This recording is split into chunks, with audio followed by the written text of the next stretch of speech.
Halo, Halo, Yuk. saya udah accept tadi ya, rada susah. Halo. Iya, Bu. Hai, Halo. selamat malam. Selamat malam. Gimana, Bu, kabarnya? Baik? Baik, baik, baik. Gimana Pak Arvin? Baik, baik, Bu. So far Eh, masih sehat. Oke. seger, seger nih. Kayaknya hari ini indeks cukup bagus ya. Lumayan, lumayan. Kalau kita Ah, bilang indeksnya bagus, tapi memang ada beberapa sektor yang kurang ya. Kalau kita lihat kayak komoditas yang sudah rally, tapi turun ya beberapa hari hmm, ini. Ya wajar, memang kenaikannya tajam. Jadi mungkin mm-mm. ya, buat audiens mungkin ada beberapa yang nyangkut di saham komoditas ya. Mungkin ini akan live ini mungkin akan berguna ya Bu ya mungkin. Mantap. Ada contekan-contekan nih. Asik. Jadi nanti cara kita mulai live ini dengan ngobrol dulu, ngobrol santai, kita ngomong tentang makroekonomik ya, Pak Arvin ya. Ya, What's going on in the boleh, market, terus boleh. bagaimana dengan perang, Hmm, bagaimana dengan perkembangan di negara yang pro Rusia. Rusia kan udah mengumumkan tuh beberapa negara yang menjadi musuh mereka. Jadi kelihatannya impact-nya itu nggak main-main juga gitu ya. betul, betul Bu. Iya.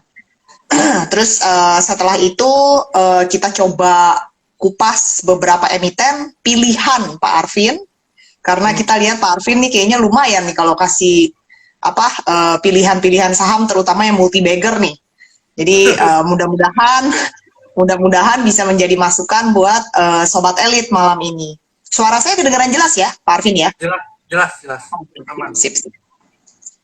Oke, sambil kita mulai, selamat malam Sobat Elit.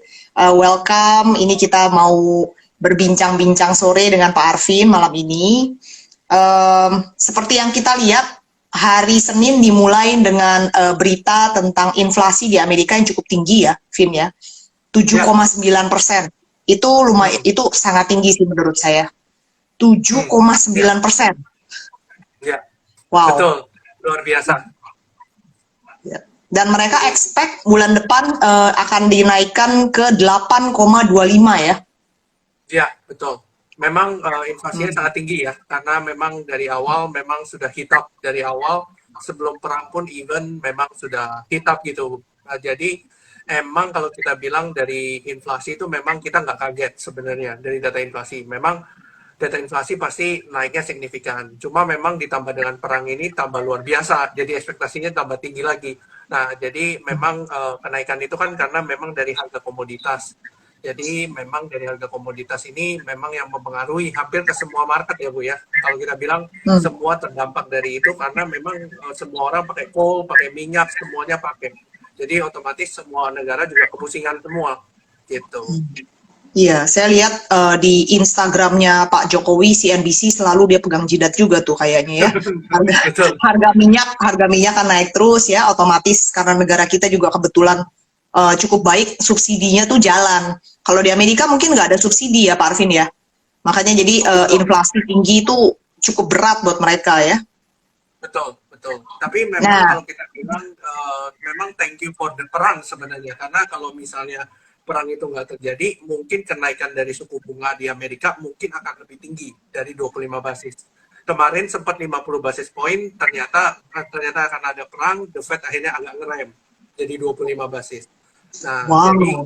ya jadi kemungkinan besar memang kemarin ekspektasinya yang dari 50 basis point berubah jadi 25 basis, which is sebenarnya Wow. sebenarnya sangat menguntungkan untuk orang-orang yang punya stocks, terutama yang kemarin kalau kita lihat Nasdaq itu turunnya dalam ya, karena kemungkinan dari 50 basis point itu ternyata berubah menjadi 25 basis point. Jadi menurut saya Wow. sih ini adalah salah satu katalis yang cukup positif karena awalnya ekspektasinya lebih tinggi kan gitu. Tapi secara Oke. realita secara realita ternyata tidak setinggi itu. Itu Oh sih. wow, karena impact dari perang ya, Pak Arvin ya. Betul, karena kalau kita bicara soal makroekonominya, tentunya ketika suku bunga naiknya cukup tinggi, di tengah harga komoditas yang naik cukup tinggi, maka burden dari perusahaan itu juga naiknya signifikan juga. Pasti, pasti. Otomatis kalau dinaikin suku bunganya terlalu tinggi, otomatis perusahaan juga suffer juga. Makanya kenapa The Fed mempertimbangkan untuk tidak naikin drastis, tapi naiknya bertahap. I gitu see. ceritanya. Jadi kita expect nanti FOMC meeting di hari Selasa dan Rabu itu ekspektasinya di angka 25 basis point ya. Udah bukan 75 lagi, malah tadi kan ada yang spekulasi bicara bilang 75 basis point ya. Ya, betul. Karena kemarin dari Jerome Powell juga menyampaikan pada saat di awal-awal bulan itu sempat ada meeting gitu ya dengan parlemen juga bahwa menyikapi tentang perang ini. Nah, ternyata setelah disikapi tentang perang ini, ternyata mereka malah menyampaikan bahwa hanya naiknya cuma 25 basis ekspektasinya. Dan memang Wow. itu sudah di price in. Memang pasar juga sudah menilai kemungkinan 50 basis point itu sudah mereda karena adanya tensi perang. Jadi otomatis ya mereka turunin ekspektasinya. Dan di saat itu ketika itu terjadi, Dow Jones langsung rally. I Dahsyat see. pun rally. Tapi kita melihat situasi ini sangat menarik ya, Pak Arvin ya. Karena begini, inflasi bulan depan di-expect di 8,25. That is very high. Ya kan? Sedangkan suku bunga hanya dinaikkan 25 basis point. Jadi sepertinya Amerika ini si malakama ya. Mereka Betul. sebenarnya harusnya menaikkan, ya kan, untuk menstabilize dia punya inflation, tapi mereka tidak bisa melakukan itu juga karena perang, karena harga komoditas semuanya naik. Nah, enough about Amerika, yang diuntungkan negara kita nih kelihatannya. Karena kita perhatikan beberapa bulan ini ya, Pak Arvin ya, itu flow foreign itu masih saya nggak bilang kenceng, tapi flow-nya itu consistently masuk. Dan mereka juga tidak ada tanda-tanda mau check out dari Indonesia, which is very interesting ya, Pak Arvin ya. Jadi kita cukup bullish melihat tren IHSG yang sekarang sudah mencapai 6.900, betul? Ya, betul. 6.900-an ya. Iya. Jadi ini menarik sih Pak Arvin. Jadi view kami Erdika analis tim research kami juga melihat bahwa kelihatannya Indonesia ini cukup secure posisinya. IHSG juga di-expect akankah naik ke 7.200. Menurut Pak Arvin gimana?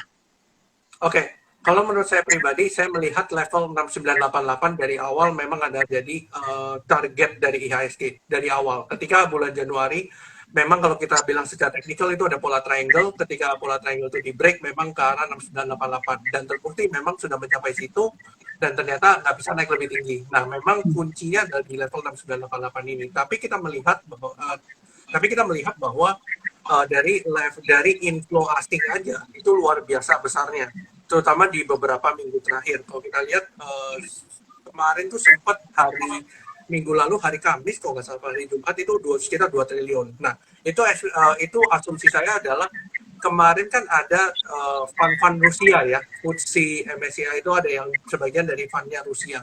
Nah fundnya Rusia kan sementara ini dibekukan. Nah otomatis mereka harus memindahkan fund Rusia ini ke negara lain. Nah, salah satu yang diuntungkan adalah Indonesia, karena Indonesia adalah produsen komoditas. Selain itu, memang di regional, PI kita cukup rendah. Artinya kita itu cukup under value. Nah, itu yang menyebabkan inflasi itu masuk cukup deras di IHSG. Kalau kita lihat tahun lalu cukup sideways ya, nggak bergerak kemana-mana. Rangingnya juga di sekitar itu aja. Nah, sekarang itu kan baru breaknya kan baru sekarang karena harga komoditas naik dan sebagainya. Dan memang beberapa minggu terakhir ini kan diresponi dengan harga saham komoditas yang luar biasa naiknya. Hampir semua. CPO, minyak, lalu coal, nikel, dan sebagainya itu sudah naik. Ya, jadi memang kita sangat diuntungkan dari segi ini. Info asing juga luar biasa gitu ya. Jadi buat saya sih pribadi, saya melihat rally harga saham komoditas itu tidak berhenti sampai sini sebenarnya. Cuma memang teman-teman yang mungkin ngambilnya terlalu tinggi gitu ya, mereka pusing gitu. Karena mereka pusing karena ngambilnya terlalu tinggi terus dibawa turun. Ya otomatis ketika harga sahamnya naik signifikan ya otomatis koreksinya juga tentunya dalam gitu. Sure. Tapi tips dan oh by the way, Sobat Elit dan teman-teman yang join malam ini, jika ada pertanyaan, monggo di kolom komen aja ya. Jadi nanti kita coba address as we go, karena mungkin kalau pertanyaannya banyak ya kita nggak bisa capture semuanya. Oke. Terus ngomong-ngomong soal komoditas, Ko Arvin, sebenarnya kalau dibilang saham mereka itu naik cukup tinggi, secara fundamental itu mereka masih jauh ya, Ko Arvin ya, dibandingkan even tahun 2008, to be set gitu ya, dimana itu lagi high-nya. Sedangkan kalau kita bicara tentang coal dan CPO, the price is actually all time high, right? Betul. Jadi mungkin ini hanya momentum kemarin naiknya terlalu cepat, jadi mereka ada koreksi profit taking gitu ya, Pak Arvin ya. Betul. Betul. Tapi view-nya Ko Arvin sendiri ke depannya ini akan sustainable atau kita harus check out, Ko Arvin? Oke. Kalau kita mengaca berdasarkan flow-nya ya. Kalau kita bicara soal flow-nya, memang dari flow-nya itu masih cukup besar. Waktu pada saat kenaikan itu. Lalu pasti tentunya ketika flow itu besar dan menguji mungkin daerah resisten, itu tentu saja pasti ada outflow. Pasti ada outflow. Tapi outflow-nya kita harus bandingkan dengan inflow-nya seberapa besar. Intinya kan di sana. Ketika inflow-nya masih besar dibandingkan dengan outflow-nya, berarti kan ada ekspektasi di mana harga bisa going even further. Termasuk dengan fundamentalnya. Kalau kita bicara soal fundamentalnya, kita bilang waktu harga coal di tahun 2008 itu sekitar 160 dolaran, masih di bawah 200 dolar. Bahkan sekarang adalah harga tertinggi sepanjang sejarah. Harga tertinggi adalah 100 dolar.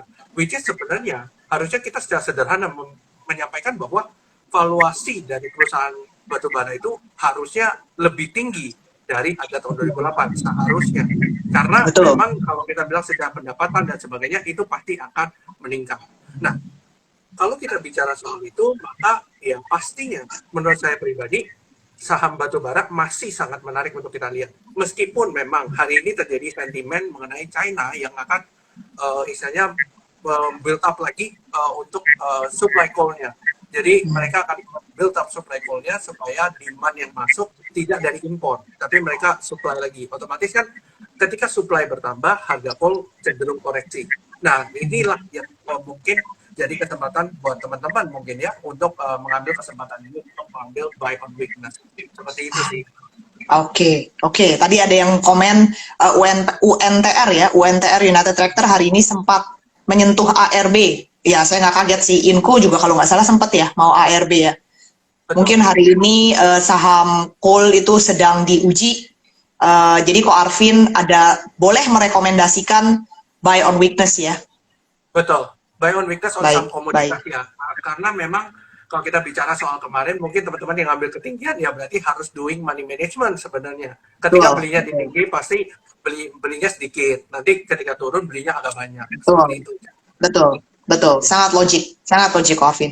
Apalagi kalau kita believe bahwa ini perusahaan even tahun 2021 akan menutup buku yang luar biasa gitu ya. Dan tahun ini pun 2022 juga it's going to be a great year gitu ya, Ko Arvin ya. Betul. Ini will be a great year for commodity stocks ya. Entah CPO, entah CPO lalu batu bara itu nikel itu will be a great year for them. Oke, interesting. Ini intermezzo aja, Ko Arvin. Ada segelintiran teman-teman saya itu yang sempat nyangkut di saham batubara ITMG, PTBA, UNTR, and the gang. Itu lagi zaman ITMG di atas 30.000, bahkan 35.000, saya ingat. Ya, jadi sekarang angka di 27.000 itu masih jauh dari high-nya mereka ya, Ko Arvin ya. PTBA juga saya ingat banget. Mereka mainnya di 4.500 waktu itu. Jadi sebenarnya kalau mau rally memang ini waktu yang tepat untuk buy on weakness seperti yang Ko Arvin bicarakan. Setuju. Oke. Moving on, Ko Arvin, ini yang ditunggu-tunggu oleh kita semua, nasabah Erdika dan Elite. Apa rekomendasi Ko Arvin, let's say top 5 Ko Arvin yang bisa di-highlight untuk malam ini? Oke. Kalau kita bicara soal top 5 ya, kalau saya sih sekarang mencari saham-saham yang lagi koreksi. Jadi basically saya nggak pernah ngejar saham yang rally. Jadi ketika koreksi baru saya ambil. Tentunya saham komoditas akan jadi menarik. Entah komoditas apapun ya. Kalau kita bicara soal sekarang, saya melihat CPO yang menarik untuk sekarang ini. Karena CPO memang turunnya duluan dibandingkan dengan coal. Kalau teman-teman perhatikan CPO itu turunnya duluan. Dan memang turunnya juga signifikan. nggak, karena dia rally-nya juga signifikan. Jadi kalau saya lihat pasti sentimen ke depan itu akan larinya ke laporan keuangan Q1. Karena Oke. Q1 2022 kan laporan keuangannya akan rilis ya. Jadi kita Mm-mm. bisa ekspektasi harusnya secara logikanya dan secara ininya laporan keuangannya mereka pasti bagus karena harga acuannya sangat tinggi. Nah, itu Mm-mm. akan menjadi sentimen ke depan. Dan Mm. beberapa saham CPO itu juga sudah di area-area demand zone-nya. Kalau kita lihat ada beberapa yang sudah disupport, ada beberapa yang sudah di ini, jadi teman-teman bisa melakukan pencicilan beli di situ. Nah, itu saham CPO mungkin bisa pilih aja ya, di antara mungkin banyak, teman-teman bisa pilih. Karena anyway, satu sektor rally pasti semuanya ikut. Biasanya seperti itu. Nah, tinggal Betul. kita pilih aja yang kira-kira menurut kita menarik secara proyeknya atau secara fundamentalnya. Itu bebas. Oke. Nah, selain itu mungkin ya saham-saham yang related to nikel. Kalau kita bilang yang kemarin Antam Inco, Antam luar biasa ya naiknya dari bawah ke Luar atas nggak ada biasa. koreksinya. Ya, nggak ada Ya. koreksinya. Nah, itu sebenarnya adalah kesempatan kita untuk mengambil pada saat buy on weakness ya di area-area ini atau even di bawahan lagi. Nah, itu ada Hmm. kesempatan untuk kita. Nah, lalu yang berhubungan dengan batu bara kemarin hari ini terutama batu bara itu kan kena shock karena berita itu yang China increase their output for coal. Nah, itu akan menyebabkan sentimen. Nah, tapi kalau kita lihat for the longer term gitu ya, kita lihat for the longer term, mereka secara laporan keuangan pasti bagus juga. Jadi even kalau saya prediksi sih until Q3 2022 menurut saya saham-saham yang related to komoditas masih oke. Menurut saya sih masih oke untuk default sampai Q3. Jadi harusnya sih masih oke secara karena ya memang ada sentimen laporan keuangan tadi. Lalu selain itu kalau kita bilang ya ada beberapa, kalau saya sih lebih ke arah ini Bu. Saya itu nggak pernah nyari sektor yang lagi hype biasanya. Dia nyari sektor yang agak underrated. Orang-orang nggak lirik. Kelihatan. Ya, Kelihatan. orang-orang nggak lirik. Nah, Uh-uh. nanti baru orang-orang lirik baru itu. Salah satunya ada Oke. sektor properti. Kalau teman-teman tahu Nah, sektor properti, nah itu sektor properti. Kalau kita bicara soal komoditas, waktu di tahun 2008, lalu komoditas rally, boom waktu itu 2009-2010. Habis itu 2011-2012 propertinya rally. Nah, mungkin saya bisa jelasin sedikit kenapa alasannya seperti itu. Alasannya adalah Indonesia adalah negara komoditas. Nah, kita semua punya komoditas. Mau batu bara, mau kelapa sawit, semuanya kita punya. Nah, sekarang ketika orang-orang itu bisa menikmati pendapatan yang luar biasa dari perusahaan itu, entah karyawannya, entah pengusahanya, itu mereka pasti akan investasinya di properti. Makanya kenapa di tahun 2011-2012 properti boom. Kalau teman-teman tahu, itu yang kejadian. Karena berhubungan juga dengan waktu itu kan istilahnya suku bunganya yang rendah. Ketika suku bunganya rendah, otomatis orang tertrigger untuk mengambil kredit.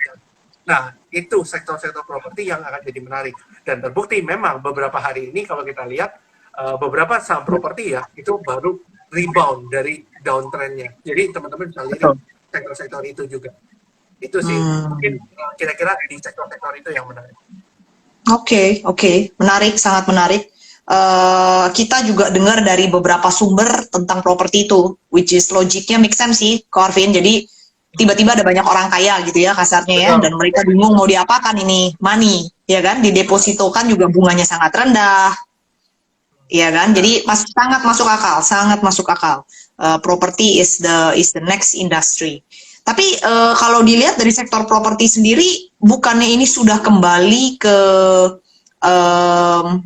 waktu mereka lagi tinggi-tingginya ya, Ko Arvin ya? Apakah memang betul masih ada potensi untuk uptrend di sektor tersebut? Justru kalau menurut saya pribadi, sektor properti ini baru mau jalan sebenarnya. Baru mau jalan. Oke. Jadi dia baru bottoming, baru dia akan mengarah ke atas. Dan memang secara sentimen memang arahnya sudah ke kanan. Kalau kita bilang properti misalnya BSDE, Sumarekon, Ciputra, Puan Jati, itu yang menarik gitu ya kalau kita bahas. Apalagi kalau kita bicara soal PPKM yang sudah mulai diperlonggar sama pemerintah karena memang vaksin sudah tersebar lumayan banyak. Selain itu Ya. karena memang penyebaran kasus Omicron yang luar biasa, itu yang menyebabkan pemerintah expect untuk melonggarkan karena memang dari segi gejala dan sebagainya itu tidak terlalu severe dibandingkan dengan Delta. Nah, itu build up ekonomi kita untuk bergerak. Nah, di saat itulah shopping mall sudah boleh jalan, kita lihat jalan-jalan sudah mulai ramai. Nah, kalau kita bicara soal itu, maka sektor properti yang diuntungkan adalah Pakuan Jati. Karena Pakuan Jati memang sektornya dibanyakan di mall. Nah, Mall, ya, otomatis ketika terjadi PPKM darurat, maka mereka yang kena terimbas duluan. Nah, tapi sekarang ini berbalik. Kalau kita lihat P1 ini kembali cukup baik ya dari segi flow. Saya analisa juga menarik untuk P1 ini. Memang dari awal. Nah, sebelum yang properti lain belum menarik, P1 tuh udah menarik duluan gitu. Jadi dan memang sudah ditunjukkan, sudah naik ya, Ko Arvin ya. P1 naik betul, duluan. betul. P1 naik duluan. Betul. Karena memang dari situ kita bicara soal P1 itu kan memang yang mall tadi saya cerita. Dan teman-teman jangan lupa juga, habis ini adalah momen lebaran. Kalau kita bicara soal momen lebaran, maka retail yang akan jalan. Ralphs, Mapi, teman-teman bisa cek LPPF. Nah, mungkin kalau sedikit case dari LPPF itu mungkin agak berbeda ya, ceritanya dengan Ralphs dan Mapi. Kalau kita bicara soal LPPF, itu ada corporate action tentang buyback saham. Makanya kenapa dia harganya naik terus. Nah, itu mungkin agak berbeda dengan koleganya, kayak Ralphs dan LPPF. Ini Ralphs dan Mapi, sorry. Jadi itu yang akan menyebabkan sentimen ke depannya ini yang akan jadi momen-momen lebaran. Biasanya kan Q2 itu menjadi momennya mereka. Kalau teman-teman berarti kan siklusnya selalu berulang. Seperti itu sih. Make sense. Begitu juga dengan consumer goods, Ko Arvin, atau consumer goods sudah dilupakan selamanya? Oke. Kalau kita bicara soal consumer goods gini, ada beberapa consumer goods yang cukup tertekan dengan kondisi perang. Kenapa? Karena contohnya seperti kita bicara soal ICBP. Kita bicara soal ICBP. Ketika terjadi perang, kita tahu bahwa ICBP itu banyak menggunakan gandum. Yang which is Indonesia banyak impor gandum dari Ukraina. Dan ketika rantai pasoknya ini bermasalah, otomatis harga gandum jadi naik. Ketika harga gandum jadi naik, maka itu akan membebani net profit dari si ICBP. Makanya kenapa market sudah meresponi duluan. Market sudah meresponi duluan. Selain itu, kalau kita bicara soal Unilever, Unilever banyak menggunakan CPO sebagai bahan dan itunya. Otomatis sama juga kejadiannya. Ketika CPO-nya naik, otomatis COGS-nya mereka juga terbebani, menyebabkan net drop. Itu makanya market sudah meresponi duluan. Makanya teman-teman bisa lihat kalau market itu selalu jalannya duluan. Mereka sudah ekspektasi, oh ini bakal seperti itu. Harga wajarnya akan teradjust. Seperti itu. Make sense. Jadi terimpact dari raw materialnya ya, bahan bakunya ya, untuk sektor-sektor industri consumer goods. Bagaimana dengan sektor ini kok? Dengan sektor kesehatan, apakah itu akan terus-menerus menunjukkan downtrend dengan adanya relaksasi di COVID? Ya, COVID kan ini sekarang udah menjadi endemi ya kalau kita perhatikan. Dulu medical kan sempat hype. Apakah ini adalah industri yang ditinggalkan atau akan menjadi industri yang sudah mature, stagnan? Ko Arvin, masukannya. Kalau kita bicara soal sektor farmasi ya, kalau kita bicara soal health sector, ini memang sektor yang cenderung tidak diuntungkan ya dengan adanya relaksasi dan sebagainya. Kalau kita lihat beberapa emiten yang terkait dengan lab ya, kita bilang DGNS dan sebagainya, itu kan drop ya setelah pengumuman mengenai ternyata tidak perlu PCR untuk transportasi dan sebagainya, itu langsung drop karena market sudah price in dengan kejadian itu. Nah, kalau kita bilang dari health sector, yang akan menarik adalah health sector yang punya corporate action. Contohnya, misalnya merger acquisition atau apapun itu yang akan menarik. Karena kalau kita bicara soal secara fundamental ekonominya, itu sekarang untuk depannya itu nggak menarik sekarang. Tapi kalau yang beberapa perusahaan yang punya rencana akuisisi or merger, itu yang menarik. Jadi contoh langsung straight to the point ya, Ko Arvin ya. Salah satu emiten yang pernah disebut Ko Arvin, Sami, itu adalah salah satu emiten yang potensi ada corporate action ke depannya ya. Kita juga dengar-dengar ada bisikan-bisikan bahwa mereka akan masuk ke teknologi medical technology or something like that. Ya, betul. Jadi memang kalau kita bicara soal Sami, itu memang kan dari MTech sendiri itu sudah nyaplok Sami ini sebelumnya. Betul. Tapi memang kita harus tahu bahwa mereka kan jadinya lebih cara health tech ya. Kalau kita cerita health tech, jadi dia ada tech-nya sebenarnya. Dan kita tahu ketika terjadi adanya tech yang kemarin declining luar biasa ya setelah bulan September, itu mereka sahamnya juga kena. Sahamnya juga kena, ikut turun juga. Meskipun health-nya naik gitu ya, tapi sahamnya nggak ikut naik karena sentimennya lebih banyak. Imbas tech-nya ya.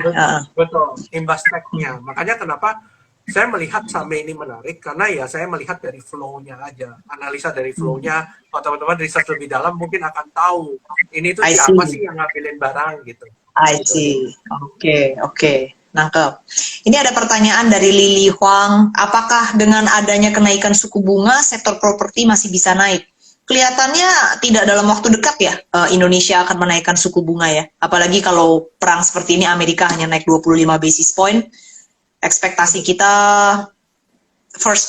next quarter pun juga tidak ada urgency untuk menaikkan suku bunga, betul ya Pak Arvin ya? Ya betul. Jadi kita bilang secara ekonomi kita bahkan di bulan kemarin malah deflasi, bukan inflasi. Nah, otomatis ya tidak ada urgensi buat BI untuk menaikkan suku bunga. Tetapi apakah BI akan menaikkan suku bunga? Saya rasa iya, sooner or later.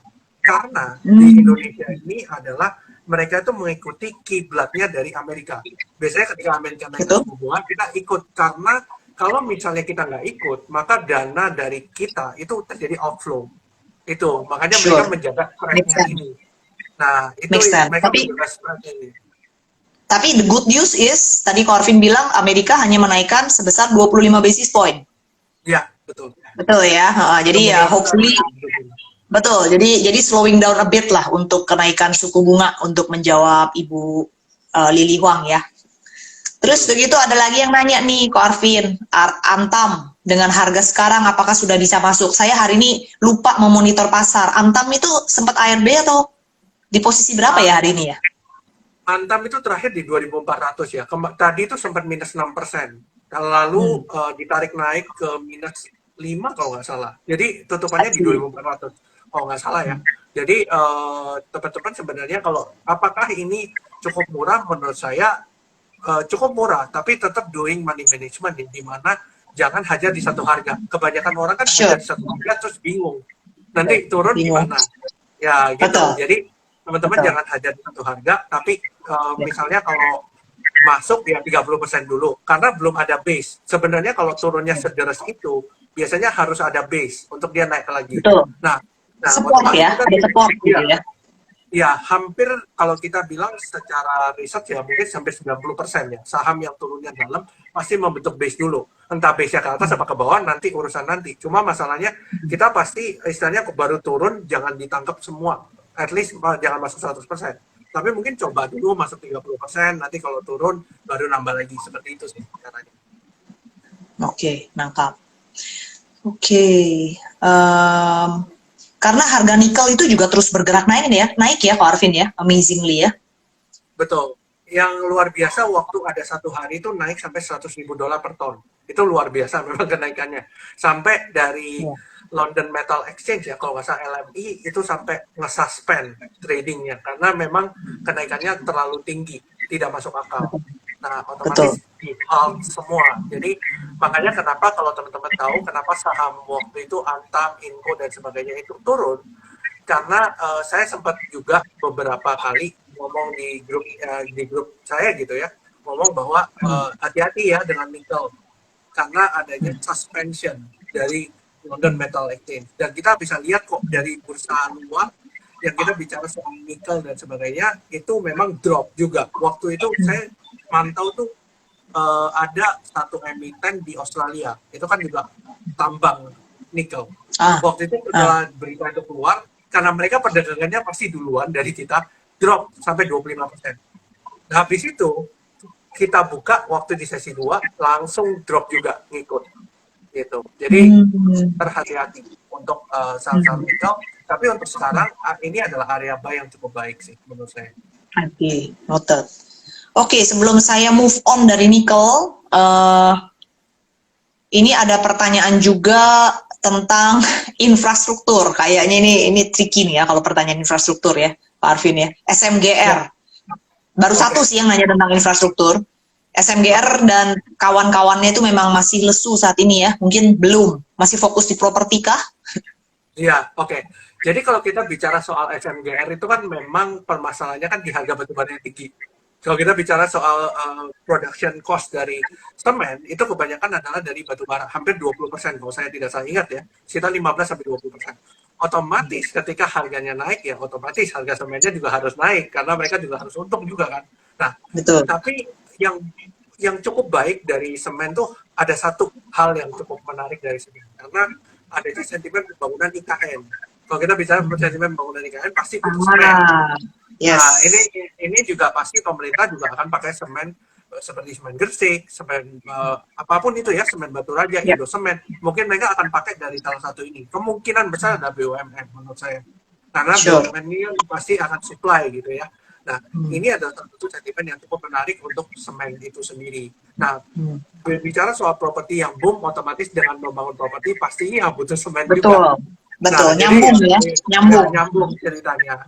Jadi nyambung Ya. ceritanya. Jadi otomatis apakah kalau menurut saya properti akan jalan duluan, lalu diikuti dengan semen. Menurut saya seperti itu sih. Oke. Very very good point. Pertanyaannya sudah habis. Oh, tadi ada yang sempat nanya, oh, BCAP kok. Waduh, BCAP ya. Oke, Nah, kalau ngomong tentang BCAP, mungkin udah boleh ngomongin tentang bank-bank. Ada hubungannya kan ya? Bank digital. oke. Kita ngomong big cap itu ini ya, sorry bukan bank, MNC Capital, big cap, Betul. MNC Capital ya. Kalau kita bicara soal MNC Capital ini sebenarnya kalau kita bicara dari segi flow itu yang paling menarik sebenarnya di antara semua MNC Group. Menurut saya Oh. ya, Big Cap ini yang menarik. Hmm. Big Cap ini menarik karena dia itu menjadi sebuah holding dari finance ya dari MNC. Nah, mungkin MNC Sekuritas masuk sana, MNC Bank masuk sana juga gitu ya. Nah, semua itu masuk ke Big Cap ini. Karena Big Cap ini kadang-kadang menjadi holdingnya finance. Jadi otomatis Big Cap ini akan menarik. Tetapi yang kita tidak tahu ceritanya apa nih ke depan. Big Cap ini apa terjadi? Ada apa akuisisi atau apa kita nggak pernah tahu.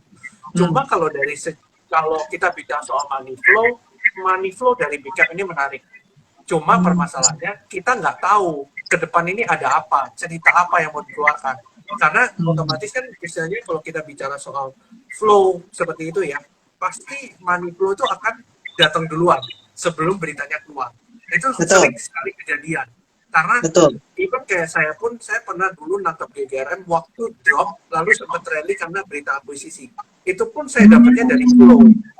Bahkan saya dapatnya dari flow yang terus masuk. Padahal waktu itu GGRM pun tidak ada sentimen yang mendukung GGRM atau consumer goods as a sektoral. Jadi kan aneh, di mana sektoralnya turun, tapi gudang garamnya menarik. Nah, Berarti itulah flow dulu. flow dulu pasti. Nah, setelah itu baru keluar newsnya ketika di atas. Itu di saat Oke. itulah saya baru keluar. Itu juga kejadian sama beberapa saham. Mungkin saya mungkin bisa jelasin yang pas aja ya. Contohnya kayak Toba. Teman-teman kalau tahu Toba, waktu itu saya nangkep di harga 900-an. Kenapa saya bisa nangkep itu? Ya kembali lagi karena flow-nya ke arah sana waktu itu. Orang-orang tidak melirik Toba ini di mana. Nah, setelah itu rally tanpa kita tahu alasannya apa. Tiba-tiba keluar news ternyata Toba sama Goto. Nah, di saat itulah justru saya profit taking. Karena saya tahu nanti kita akan tunggu lagi. Seperti itu. Itu kayak simple quick hack-nya lah. Jadi ceritanya seperti itu. Jadi dari situ mungkin kita bisa lirik kayak saham-saham yang diakumulasi kayak MNC Capital itu mungkin ada sesuatu yang kita tidak tahu di depannya apa gitu. Dan kita tidak perlu tahu. Ya, dan kita tidak perlu tahu sampai beritanya keluar kan seperti itu. Betul. Ya. Dan pada saat beritanya keluar, mungkin itu sudah cukup mature gitu ya, Ko Arvin ya, udah cukup mature. Tanda-tanda sudah boleh take profit. Betul. Karena beritanya sudah keluar, berarti kan istilahnya kalau kita bicara soal beritanya sudah keluar, artinya banyak orang yang sudah tahu tentang info ini gitu. Ya, menarik, sangat menarik. Sangat menarik. BRMS gimana kok? Nah, BRMS itu kebetulan kemarin RDK mengadakan kupas emiten. Kita bicara dengan investor relation kemarin. Pak Sukiyat Kurniawan, kalau tertarik boleh lihat di YouTube. Kita ada upload di YouTube-nya RDK. Dan hari ini BRMS luar biasa ya kok. Kalau nggak salah salah satu top mover tuh. Betul. Setelah kita kupas. Betul. Net foreign buy-nya luar biasa ya di BRMS. Dan memang kalau kita bicara BRMS itu memang kalau kita ngelihat dari historical ya, flow-nya itu sudah masuk dari harga 70-80. Nah, itu saya ingat banget kejadiannya itu di 70-80. Even kita nggak tahu ada apa ya. Tapi kan money itu kan istilahnya sudah speaks everything ya. Ketika money-nya udah masuk, ada apa ini? Cuma kita kan nggak perlu tahu ada apa kejadiannya kan. Betul. Setelah itu baru muncul berita rumor tentang Salim Group yang masuk. Lalu ada cerita yang mengerek harganya naik. Betul, ada right issue ceritanya. Lalu ternyata ada satu individual investor yang cukup besar di BRMS. Ternyata saya baru tahu, oh ini yang akumulasi. Karena baru masuk 5% kan setelah tabelnya muncul. Saya biasanya analisa dari 5% tuh, oh ini kok ada investor baru ya dari BRMS yang saya nggak tahu. Nah terus tiba-tiba saya cek dari akumulasi yang kemarin, siapa sih yang ngambilin? Oh cocok match. Dari situ saya tahu oh ini orang ini. Wow, sangat menarik. Aduh, jadi pengen kita arrange next session nih dengan Ko Arvin. Gimana sih cara taunya flow, siapa pemain besarnya? Karena kita kan sekarang mata ditutup ya kalau lagi trading ya Ko Arvin. Jadi baru tahu setelah trading selesai. Tapi kita tetap masih bisa melihat flow yang besar. Begitu ya Ko Arvin ya? Betul. Bisa menganalisa dari flow-nya dan menganalisa dari broker yang ngambil ini siapa sih sebenarnya gitu loh. Nah, setelah market tutup. Setelah market tutup, karena kan kita nggak bisa lihat pada saat intraday, tapi pada saat market tutup kita bisa analisa kembali. Oh, ternyata ini yang ambil. Gitu. Menarik. Kok ada yang nanya Bevin kok? Ini Bevin setahu saya juga lagi ngetrend di ekosistem, tapi kok bisa tiba-tiba hidup lagi nih kok? Kenapa? Oke. Jadi kalau kita bicara soal Bevin, kita tahu adalah TO-nya di 1.200. Itu dari Pak Boy Thohir juga TO-nya kan di 1.200 untuk Bevin ya. Nah, otomatis kan kita secara logika sederhananya adalah Bevin harusnya tidak mungkin turun di bawah 1.200. Itu secara logikanya, karena TO-nya di 1.200. Nah, kita bicara Bevin kenapa baru geraknya sekarang. Bevin itu ada masa TO-nya. Dan masa TO-nya itu berakhir kalau nggak salah ya, di akhir Maret ini. Artinya ketika akhir Maret ini sudah lepas, otomatis dia akan rally karena konsolidasinya udah panjang untuk Bevin ini, gitu loh. Dan memang kalau kita tahu mungkin istilahnya Bevin ini kan ada korelasi dengan salah satu startup gitu ya, Bevin. Dan kalau kita bicara soal big picture-nya gitu ya, kita bicara soal mungkin kalau kita tahu kan Bevin udah ada Pak Jerry Ang di sana, ada Pak Jerry Ang juga, ada Pak Patrick Waluyo, ada Pak Boy Thohir. Kalau kita bisa kumpulin mozaik puzzle-nya, kita tahu ini related to Gotoh sebenarnya. Nah, related to Gotoh kan. Ketika kita related to Gotoh, Gotoh ini punya apa sih sekarang? Gotoh itu punya Arto, Bang Jago. Nah, Gotoh ini punya Bang Jago.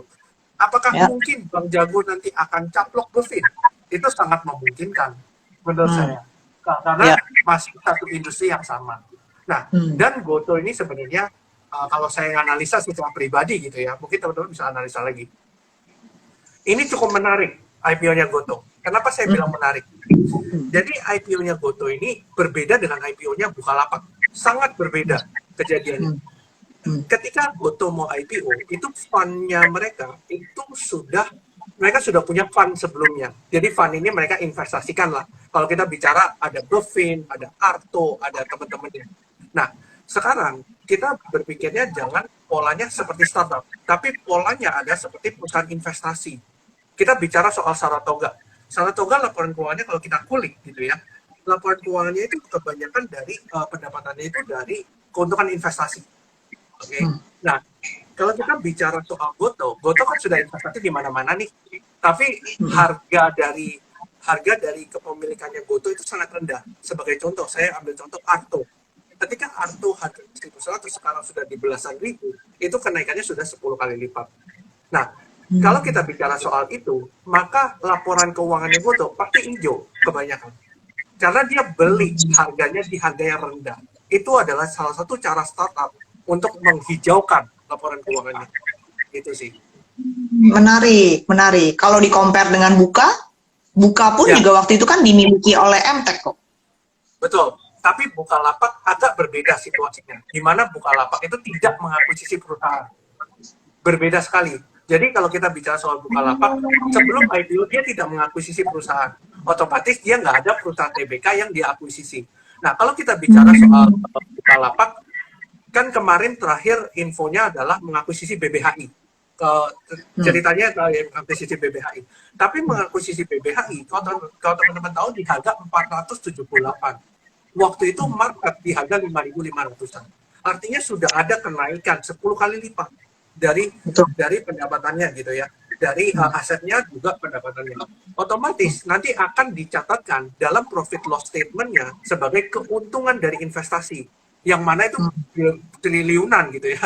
Nah, itu yang akan menyebabkan laporan keuangannya Bukalapak ada kemungkinan akan jadi hijau.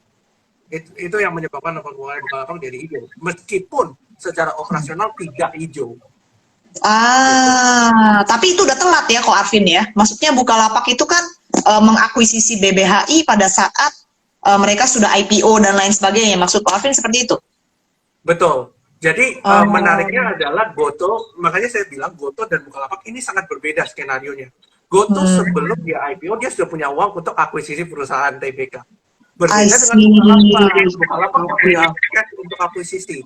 Makanya dia going to IPO dapat cash 15 triliun. Cash ini yang akan digunakan untuk investasi.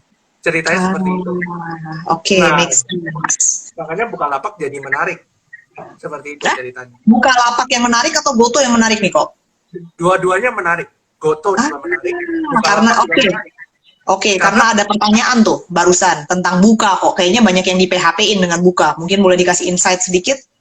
Kalau kita bicara soal Bukalapak ya seperti saya bilang, itu berhubungan dengan investasi yang tadi. Ini hanya asumsi saya ya, mungkin teman-teman bisa analisa sendiri. Tapi Bukalapak sudah mengakuisisi BBHI. Waktu itu di harga 478, diakuisisi harga pasar 5.000-an something. Sekarang 4.000-an. Ya, which is regardless ya sudah untuk 10 kali lipat lah. Gitu ya dari investasinya. Jadi otomatis itu pasti akan tercatat di profit loss statement-nya dia sebagai keuntungan dari investasi. Gitu ya. Nah, otomatis laporan keuangannya kemungkinan kalau nggak ruginya mengurang atau jadi hijau. Jadi hijau. Jadi ini yang menarik gitu ya untuk Bukalapak. Nah, Bukalapak masih punya cash nih. Nah, kita pikirin aja cashnya mau dipakai untuk apa. Dan kita istilahnya kalau kita berpikir aja secara mosaik teori gitu ya, Bukalapak itu gandengannya kan kebanyakan sama Grab ya. Lebih banyak ke Grab arahnya. Nah, Grab ini punya apa? Grab ini punya UFO, punya apa? Nah, ini kita istilahnya membayangkan gitu ya, kira-kira Bukalapak ini sudah punya bank, dia mau akuisisi apa lagi? Nah itu sih kalau kita ngomong pola startup itu yang kita harus pikirin, bukan lebih cara laporan keuangan, tapi kita harus memikirkan strateginya, story-nya, betul. Story-nya kemana nih? Gitu. Interesting. Last but not least kok, ini ada yang mau tanya tentang telekomunikasi. Teman baik kita, friend, Telkom, ISAT, Excel. Masukannya kok? Kalau kita bicara soal Telco ini salah satu yang industri yang menarik sebenarnya. Nah, kalau kita bilang kemarin kan Excel waktu itu tender offer dengan Link. Dia tender offer dengan Link, makanya harganya signifikan naiknya. Telkom memang ada foreign flow yang masuk, jadi otomatis harganya naik. Dan teman-teman bisa perhatikan ya, kalau waktu itu sempat big caps-nya drop, bank itu drop, tapi yang menyelamatkan adalah Astra dan Telkom. Nah, kita korelasikan apa hubungannya Astra dengan Telkom tiba-tiba naiknya kencang signifikan gitu ya. Nah, teman-teman kalau ingat, Astra sama Telkom itu berinvestasi di Goto. Nah, kalau kita cerita soal berinvestasi di Goto, maka dari Goto ini kan akan IPO, maka akan ada sentimen lagi ke Astra dan Telkom. Karena mereka investasi, otomatis mereka asetnya juga naik, dan otomatis laporan keuangannya juga akan naik juga, karena ada keuntungan dari investasi. Nah, itu juga jadi salah satu katalis. Nah, kalau kita bicara soal Friend ini cukup aneh, di mana Friend ini lebih related ke tech sebenarnya. Kalau kita bicara soal Friend ini memang telco gitu ya, tapi gerakannya itu kayak saham-saham tech Ketika sama-sama tech turun, friend juga ikutan. Yang Turun. lebih banyaknya Oh. turun. Nah, kalau kita bicara soal friend itu kan keuangannya negatif ya. Beda Hmm. sama yang lain. Friend ini keuangannya negatif. Tapi di antara semua telco, menurut saya friend ini yang paling menarik. Kenapa? Karena kalau dia bisa menciptakan turnaround story, ini yang akan jadi baik menurut saya. Friend. Betul, betul, Ya, betul. karena dia yang punya istilahnya punya dari friend ini, dia itu punya anak usaha ya, terakhir itu Moratel. Nah, Moratel ini sebenarnya plus gitu, keuangannya plus. Ya. Nah, itu kan juga akan dikonsolidasikan ke income statement-nya friend. Makanya ruginya menipis. Friend. Betul, Gitu. betul. Ya, trennya menipis ya kok ya. Betul. Ya, trennya kan turun. Nah, otomatis kita harus bicara soal, yaitu, apakah Moratel ini mau diapain ke depannya? Apakah mau di-IPO-kan atau mau diapain? Kalau kita bicara soal IPO, kembali lagi saya cerita. Itu kan investasi lagi kan. Kembali lagi. Dia beli Moratel di berapa, IPO pasti kayaknya lebih tinggi dari harga akuisisinya dia. Nah, ini yang akan jadi menarik untuk friend. Selain itu, kita bicara soal friend ini coverage-nya nggak terlalu besar. Kita bicara soal Jawa dan Bali kebanyakan. Di luar pulau kan belum. Nah, apakah kita bilang friend ini jangkauannya masih luas? Menurut saya masih. Menurut saya masih. Tapi teman-teman bisa analisa sendiri ya. Jadi yang saya omongin di sini disclaimer on, teman-teman bisa cek. Tapi menurut saya dari friend kan di IKN ya. IKN itu kan ada salah satu wakil ketuanya IKN, itu ada orang BSDE. Orangnya BSDE kan ya, mantan orang BSDE. Kalau kita korelasikan, ini orang BSDE kan related to Sinarmas ya. Oh yes, betul. Ya, nah apakah friend akan masuk ke IKN? Kita nggak pernah tahu, tapi kita hanya berasumsi aja. Karena dia nggak punya coverage di Kalimantan, itu masalahnya. Menarik. Iya, betul. Menarik, sangat menarik kok itu, friend ya. Ini ada pertanyaan lagi kok, Net TV. Ada gotonya, mohon pencerahan. Oke, kalau kita bicara soal Net TV ini memang dari awal saya pun juga pernah nge-share gitu ya di sosial media saya juga. Kenapa saya jelasin kenapa Net TV ini menarik. Saya pernah jelasin kenapa Net TV ini menarik. Karena ya itu masih related to Goto dan valuasinya. Itu kan kita kalau bicara startup itu adalah a valuation game. Dimana kalau kita bicara semakin harga pasar dari saham tersebut itu naik, otomatis valuasi dari investornya itu juga ikut naik. Nah, jadi otomatis si Goto pun punya kepentingan di sini sebenarnya. Cuma memang pasar kan yang menentukan kan. Mungkin ada yang scalping di Net TV, mungkin ada yang ini di Net TV kan bisa apapun bisa terjadi. Tapi at least kita tahu lah kira-kira masuknya di berapa. At least kalau ini tidak terjadi keluarnya di berapa. Karena meskipun Net TV itu diakumulasi misalnya, ketika brokernya masuk terus flow-nya masuk, tapi kan kita nggak pernah tahu flow-nya itu ke berapa gitu kan, kita nggak pernah tahu. Nah, jadi teman-teman bisa consider aja kira-kira Net TV ini menarik apa enggak gitu aja sih. Oke, sangat menarik. Ini ada yang tanya Baut bukannya udah IPO lama ya, masih happening apakah terus karena kok Arvin kemarin sempat mention tentang Bino juga nih, apakah Baut is the next Bino kok? Kalau kita bicara soal Baut tuh banyak scalper ya, kalau saya lihat sih saya analisa pribadi banyak scalper di sana. Kalau kita bicara soal Bino, it's a different case ya, very different. Karena Bino itu memang waktu IPO dia itu malah nggak naik, malah turun. Itu indikasi pertama. Kenapa saya bisa nangkep Bino itu? Karena Bino itu waktu IPO dia itu cenderung turun. Ketika dia turun, saya nganalisa flow-nya kemana. Otomatis kan kalau kita bicara soal IPO, maka broker dari underwriter tuh biasa jualan biasanya. Nah, tetapi ini kejadian terbalik, di mana brokernya itu ngambilin yang sebagai underwriter. Artinya kita bisa bilang bahwa ketika retail jual, brokernya ngambil nih. Nah, otomatis kan barang di mereka semua. Untuk naikkan jauh lebih gampang. Karena mereka jauh lebih enteng gitu loh.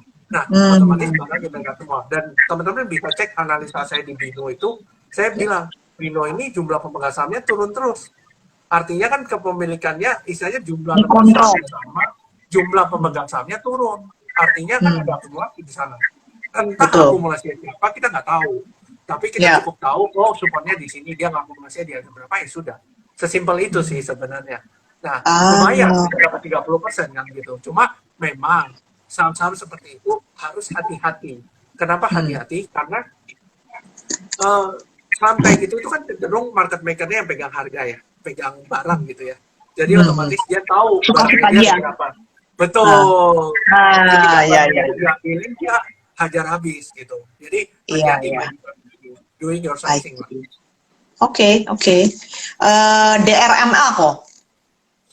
Oke, kalau kita bicara soal DRMA itu bicara soal mobil listrik. Itu kan spare part mobil listrik sebenarnya Dharma Polymetal. Nah, itu sentimennya juga bagus sebenarnya Dharma Polymetal itu. Ya, kalau so far kalau kita bicara soal fundamental itu menarik, teknikalnya juga menarik. Cuma kan arah flow-nya masih belum ke sana. Ya, harus sabar. Gitu aja sih. Banyak nih yang mesti disabarin kok. Iya betul. Ya, ceritanya banyak, nggak hanya DRMA kalau kita ngomong mesin listrik, mobil listrik ya, yang berhubungan dengan listrik deh. Betul, banyak banget. Iya. Terus, nah ini ada beberapa yang mungkin tadi joinnya rada telat ya. Jadi tadi Ko Arvin sempat mention untuk komoditas bagi teman-teman sobat elit yang sempat nyangkut di komoditas di level tinggi. Itu nggak usah panik, money managementnya di apply. Jadi coba buy on weakness jika money managementnya sudah jalan. Justru malah kalau ada koreksi gitu ya kok ya, karena kan harga komoditas sendiri ini seperti kayak nikel dan coal itu juga belum ada menunjukkan tren turun gitu. Dan perang pun juga masih going on gitu ya kok ya. Betul. Oke. Menarik, SMGR tadi kita sudah bahas, enough. Enough ya. Tadi sedikit ya. Ya, masih berhubungan dengan farmasi. Tadi saya sempat cerita kalau soal farmasi, sentimennya belum ke sana. Ya, belum, betul. Harum itu juga masih urusan dengan, jangan takut kalau Harum turun tajam, hari ini semuanya turun tajam untuk komoditas. Koreksi luar biasa. Betul. Ya. Oke. BNBA, waduh ini ada yang jagoan HK nih, Pak Catet. Kok, aku BNBA HK terus, katanya vonis ARA kok, apa benar? Waduh. Ya kita kalau bicara soal BNBA itu ya kita bicara soal teknikalnya aja, kita lihat aja teknikalnya masuk nggak, gitu aja sih. Ya. Oke, kayaknya hari ini yang manggung banyak bank digital juga kayaknya kalau saya lihat ya, Ko Arvin ya. Betul. Komoditas turun, bank naik. Mungkin minggu lalu ya, sektor rotasinya sangat cepat ya. Kalau kita bicara soal properti, tiba-tiba besoknya ayam, tiba-tiba besoknya apa. Memang kayak flow-nya itu nggak kelihatan. Kalau kita bilang, misalnya batu bara. Jadi indikasi saya gini. Indikasi saya adalah kemarin kan flow-nya ke komoditas semua. Nah, ketika komoditasnya koreksi, si flow ini bingung mau taruh di mana. Jadi yang naik itu gantian. Kadang semen dulu, terus ada properti, terus ayam, terus ini. Jadi spike-nya itu gantian. Nah, otomatis dengan cara seperti itu, maka sebenarnya caranya, kalau saya pribadi, saya nggak akan buy on breakout. Saya akan tunggu retraction, karena pasti turun. Gitu. Hampir 70-80% turun. Makanya saya tunggu aja retraction seperti apa. Gitu sih. Jadi, memang agak sulit diprediksi belakangan ini. Nah, jadi kalau kita bicara sekarang kan orang-orang ngomong nih, sektor apa yang menarik gitu ya. Saya malah lirik ke saham-saham tech sebenarnya, teknologi. Karena koreksi, karena di bawah. Karena satu di bawah, yang kedua memang ada akumulasi di beberapa saham. Mungkin teman-teman bisa cek aja, nah teknologi mana yang menarik. Nah, yang ketiga memang teknologi ini kan memang sudah drop udah lumayan lama. Dan tech ini sebenarnya keimbas juga gara-gara yang kemarin 50 basis point the Fed. Ini juga menjadi nah, ketika 50 basis point ini turun jadi 25 basis point, artinya saham tech ini yang gerak. Teman-teman bisa lihat, Nasdaq juga gerak. Gitu. Yes. Jadi tech apa kok pilihan Ko Arvin tech-nya? Selain EMTK dan... Saya melihat yang flow-nya menarik itu MTech. Itu jelas sekali. Flow-nya itu sangat jelas. Tebakan saya benar ya, MTech. Ya, MTech itu sangat jelas sekali. Kalau kita lihat dari foreign flow itu menarik sekali untuk MTech. Lalu kalau yang mau sedikit spekulasi ya, kalau saya lihat sih Bukalapak Buka, Saya betul, ya, betul. Karena mereka saya satu grup ya. ya mereka satu grup. Jadi apakah Bukalapak ini menarik? Ya menurut saya menarik, tapi tinggal cari entry point-nya di berapa. Intinya kan itu. Betul, Kita betul, cari entry betul. point, kita tinggal cari entry point-nya aja. Cuma kalau kita Yes. bilang Bukalapak ini menarik, ya saya punya prinsip gini, setiap saham yang ditinggalkan atau dihujat banget sama retail gitu ya, kadang itu ada opportunity buat kita untuk masuk. Itu sih. Wow, gitu ya kok Karena ya. iya, Sangat karena menarik. betul, karena waktu call harga 180 190 jelas banget semen Gresik sama INTP itu pasti akan kena imbas. Tapi di saat yang sama terjadi akumulasi di SMBR dan INTP. Regardless kita nggak tahu apa yang terjadi. Saya malah beli. Ketika beli ternyata SMBR sama INTP naik, call-nya stabil malah. Jadi seperti itu sih. Cara pikirannya Hmm, mungkin ada kontra ya, ada kontra flow. Gitu. hmm. Oke, oke, oke, oke. Menarik, menarik. Wah, banyak sekali kita belajar ilmu dari Ko Arvin nih hari ini. Kita belajar tentang flow, kita belajar tentang jangan takut dengan apa, jangan FOMO ya. Jadi maksudnya sesuatu saham yang lagi rally naik ke atas itu bukan untuk dikejar gitu ya, Ko Arvin ya. Betul. Tadi Ko Arvin kasih masukan sedikit tentang boleh view tentang tech, apa teknologi ya, tech, saham-saham tech. Yaitu karena sentimen Amerika kayaknya hanya mengimplementasikan 25 basis point, itu inputan yang sangat berharga kok. Terus sektor properti yang sudah mulai make a turnaround. Jadi sobat elit, tolong kalau ada masukan dan ada pertanyaan lagi last minute sebelum kita tutup, sessionnya udah mau 1 jam. Ya. SMDR. SMDR related to shipping ya. Kalau kita bicara soal shipping, Oh, kita belum ngomong tuh.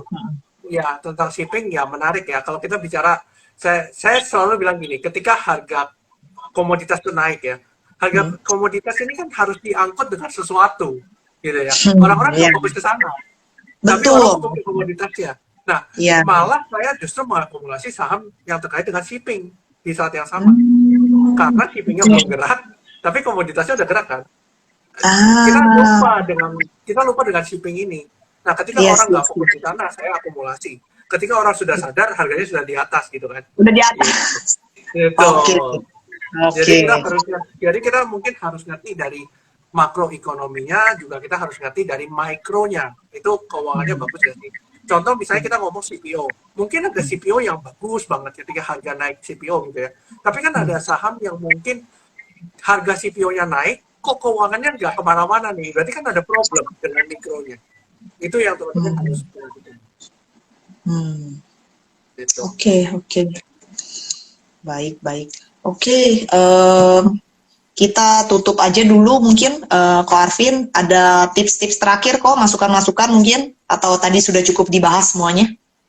Oke, kalau tips terakhir mungkin gini ya, teman-teman kalau yang mengejar saham yang lagi rally, jangan dikejar gitu ya. Saya sering banget terima message gitu ya.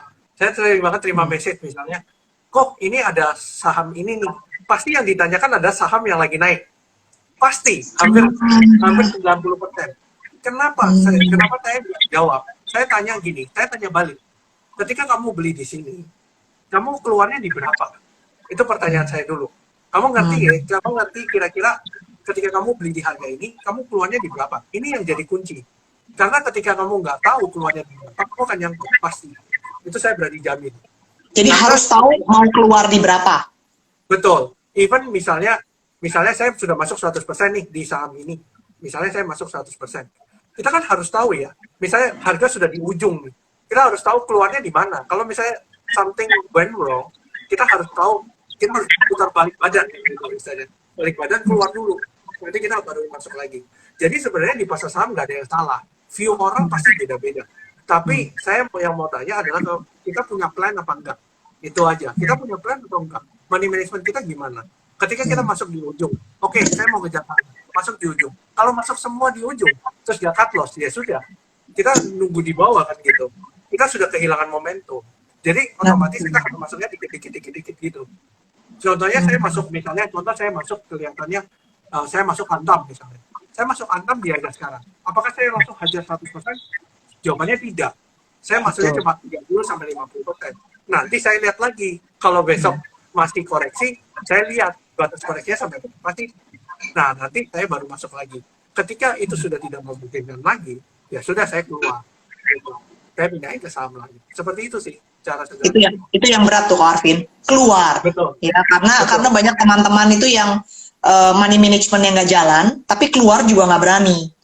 Benar. Ya kan? Jadi end up-nya ya begitu deh. Ya, Nunggu gitu ya di bawah kapan turunnya. benar.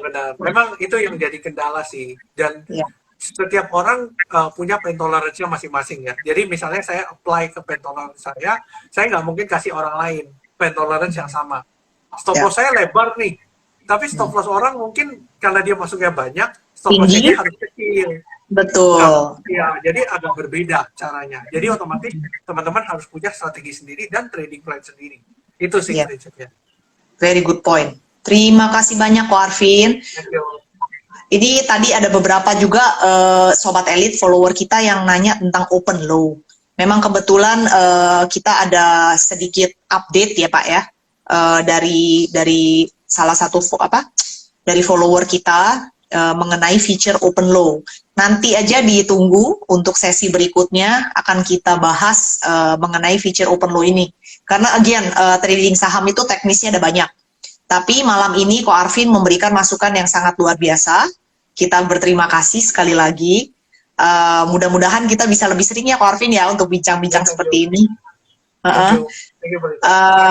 Oke. Dan untuk sobat elit yang masih bingung mau buka rekening di mana, monggo visit kita punya App Store.